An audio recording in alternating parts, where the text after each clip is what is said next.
Salut à tous, on se rejoint aujourd'hui pour une petite vidéo de déballage. Donc aujourd'hui ce sera avec, je filmerai avec le OnePlus 5T, qui est mon nouveau téléphone personnel, qui a le déballage qui arrive, et enfin, vous l'aurez déjà vu. Et le test qui arrive, même si tout le monde l'a fait.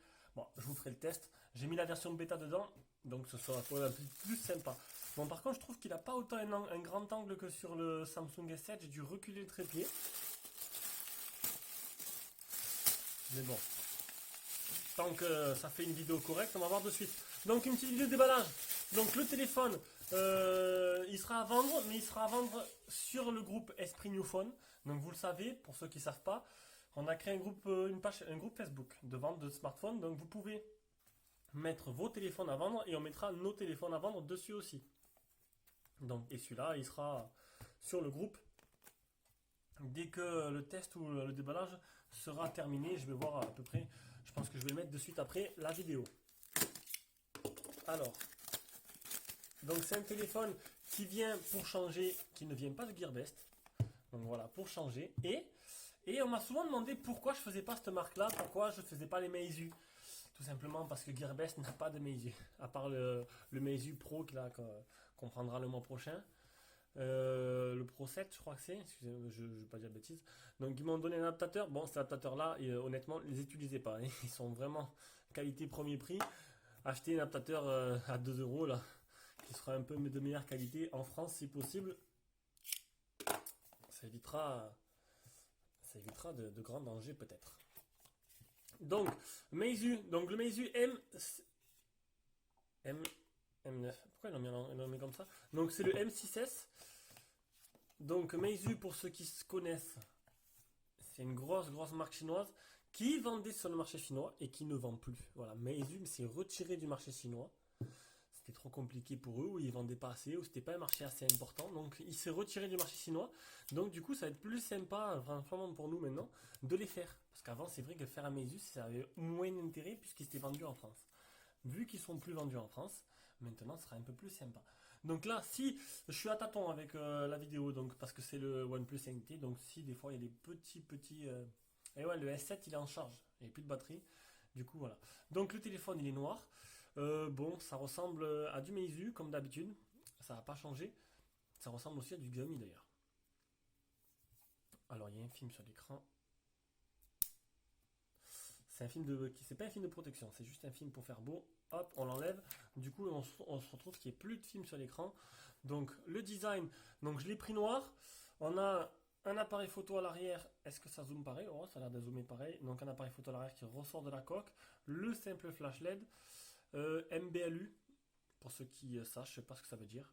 Donc là, on voit le logo Meizu, tout en métal. Le port jack, ici. Le port de rechargement qui n'est pas du type C. Ça, j'en étais sûr. On est... c'est pas bon là, ben, ce sera pas la même qualité qu'avec le S7, mais bon, on fera avec. Le haut-parleur, ce côté-là, on a... Oh, bien. Ah, je le découvre en même temps. Donc ici, on a le bouton power et là, on a quoi? Un capteur d'empreinte qui est sur le côté. Voilà, donc j'avais eu ça sur le Ulefone Future. J'avais trouvé plutôt pratique. Enfin, pratique. Bon, moi je préfère devant, c'est plus pratique, il est posé à plat, on peut le mettre. Quand il est derrière, faut le prendre dans les mains, ça. Donc là, au pire, ce sera pareil. Il faudra prendre l'habitude, je pense, hein. Et ce côté-là, on a bouton volume plus moins. Putain, on voit rien. Volume plus moins et on va essayer de reculer. Et ici, le port SIM, le tiroir SIM. J'ai oublié de prendre le trombone. Est-ce qu'il est à disposition? Donc voilà le trombone. Je sais plus si j'ai dit qu'il était envoyé par Geekbuying. Je sais plus. Donc c'est pas Gearbest, c'est Geekbuying pour une fois. Alors, une nano SIM, deux nano SIM ou une nano SIM, une carte SD. Voilà. Allez, on va allumer la bête, on va regarder un peu ce qu'il y a à l'intérieur. On va pas trop s'approcher parce qu'apparemment, au niveau des zooms, c'est pas aussi performant que l'autre. Alors, dans la boîte, on a le petit trombone qui se trouve ici. Le port de rechargement, du coup, qui n'est pas un port de rechargement européen. Donc, faudra, donc c'est est-ce que je vais pouvoir, ah ça va, c'est un 5 volts 2 ampères, donc ce sera de la charge rapide, et le câble, voilà c'est tout, il n'y a pas d'écouteur, rien de plus, il n'y a pas de coque de protection, c'est vraiment dommage, j'aurais préféré avoir au moins une coque pour le protéger, parce qu'il est plutôt joli ce téléphone. Allez, on arrive directement, ah, pas de menu, directement dessus. Alors, on va essayer de mettre autre chose comme fond d'écran parce que là, du coup, on peut pas voir. Ah là, là, on le voit bien. Ah, il n'y a que ça. Il y a deux fonds d'écran. Oula, on n'ira pas chignon avec ça. Ben écoutez, on va regarder comme ça. Donc, on peut voir que c'est un 18 neuvième. Donc, c'est le premier Meizu, je dis pas de bêtises, qui est un 18 neuvième, qui suit la tendance. Ça ressemble beaucoup à du Redmi quand même, hein. Là, j'ai l'impression d'avoir un Xiaomi dans les mains. C'est exactement le même. Mais je dirais que la finition, elle a l'air un peu meilleure. Mais c'est pareil, c'est exactement. J'ai pas de Redmi, j'ai pas de Redmi Note, de Redmi 5 ou Redmi 5 Plus sous la main, mais c'est vraiment pareil, quoi. C'est exactement la même chose. On va dire que c'est son concurrent direct. Donc du coup, je vais rentrer manuellement maintenant mon Wi-Fi, mon Gmail, et on reviendra juste après. Donc ça y est, je me suis identifié, j'ai mis mon Wi-Fi. Donc la surcouche de Meizu, c'est quoi déjà? Comment elle s'appelle? Umi? Je sais plus comment elle s'appelle. Je sais que la surcouche, de toute façon, elle n'est pas trop appréciée, hein. Il y a pas mal qui n'aiment pas. Faut voir, c'est les goûts et les couleurs. On va aller dans les paramètres. Donc déjà, la petite surcouche, il n'y a pas de tiroir d'application. Tout se passe comme ça. Donc ça ressemble un peu. Une mise à jour. On va mettre déjà le téléphone en français. Ça ressemble. C'est un fork. Ça veut dire que c'est vraiment un truc qui est vraiment imprégné dans le téléphone. C'est pas une petite surcouche visuelle, hein. C'est vraiment. Ils ont modifié toute l'interface. Ils ont tout remis à leur sauce. Alors, langage. On va mettre en français. Voilà, France et France. La région, il y a quoi? France et France, tout simplement. Donc pour la ROM, je ne sais pas si c'est une ROM officielle, si c'est une ROM custom. Je pense que Meizu, malgré qu'ils sont arrêtés d'arriver en France, ils ont quand même continué à faire leur téléphone en multi-ROM, j'espère. Je suis en train de regarder comment on fait pour... Ah voilà, option développeur, c'est là. Mise à jour du système.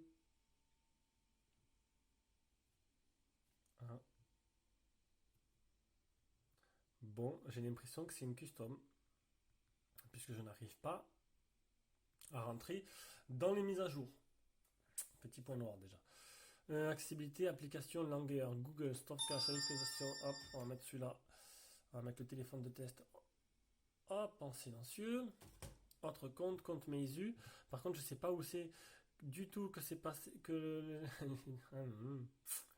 c'est ça, hein, le déballage. Je découvre en même temps que vous, donc il y a pas mal d'options. Voilà, on va vérifier tout ça pendant le test, hein. Espace enfant, touche intelligente, activation par geste. Il y a pas mal de choses intéressantes. J'essaie de trouver en fait les options développeurs que j'ai activées. Bon, on verra ça durant le test. Donc l'empreinte digitale, on va la faire maintenant.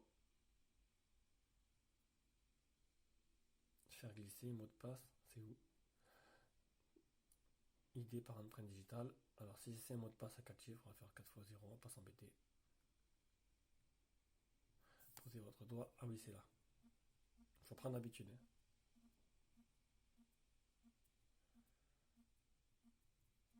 Eh ben dis donc, il faut en poser les doigts dessus. Voilà, ça c'est fait. Source inconnue, ils étaient là. Affichage luminosité. Navigation barre, mode facile, personnalisé. Il y aura des thèmes et tout, et on pourra faire plein de choses avec. Ça c'est plutôt sympa. Donc déjà, ce qui est bête, ce qui n'est pas de mise à jour. Déjà, ça c'est chiant, parce que du coup, je me dis que c'est sûrement une custom. Après, bidouiller ce genre de téléphone, je sais pas. Je sais pas si j'ai pas, je veux pas chercher. Donc ceux-là qui connaissent, ils peuvent s'amuser à faire ça. On va regarder un peu le capteur d'empreinte, qui a l'air de plutôt marcher très bien. Ouais, marche très bien. Donc on va passer maintenant à la photo. Le truc c'est que je suis un peu plus loin parce que j'ai dû reculer. Ah merde, j'ai dû reculer. Ça a l'air un peu sombre quand même, hein.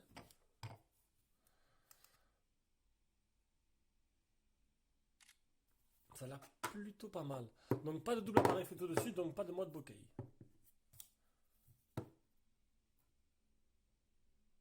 On va laisser faire le zoom automatiquement. Il y a un peu de flou. Ah, il y a un peu de flou. Voilà. Allez, on va voir ça.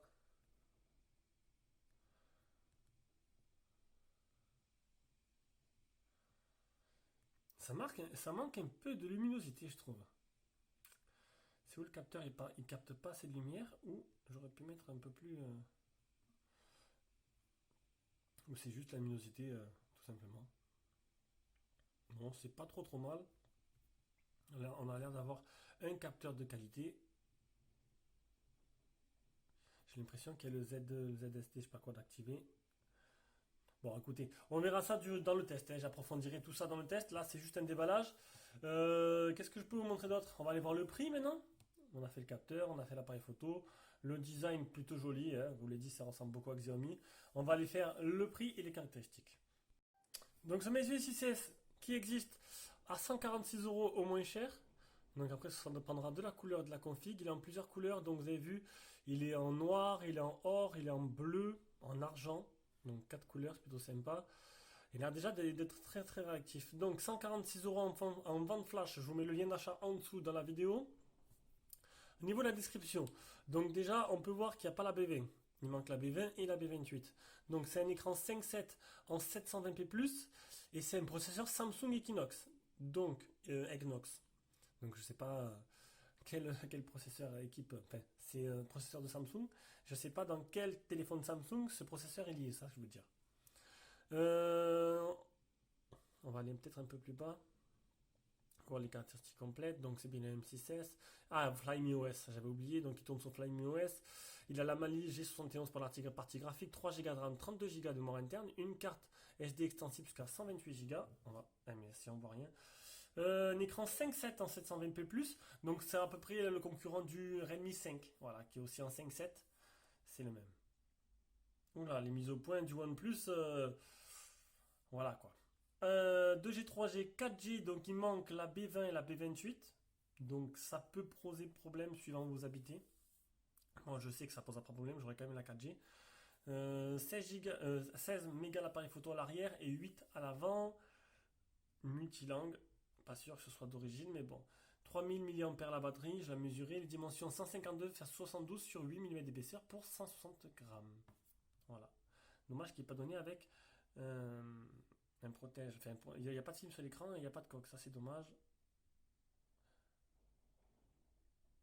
Après, ma foi, Meizu font quand même de la qualité. C'est pas trop mal. Plutôt joli. Il va être très réactif. Je vais y mettre toutes mes applications et je vous ferai un petit test aux petits oignons comme d'habitude là-dessus. Allez, c'était le déballage et la prise en main un peu chaotique du Meizu M6S. Je vous fais de gros bisous et à demain pour une prochaine vidéo.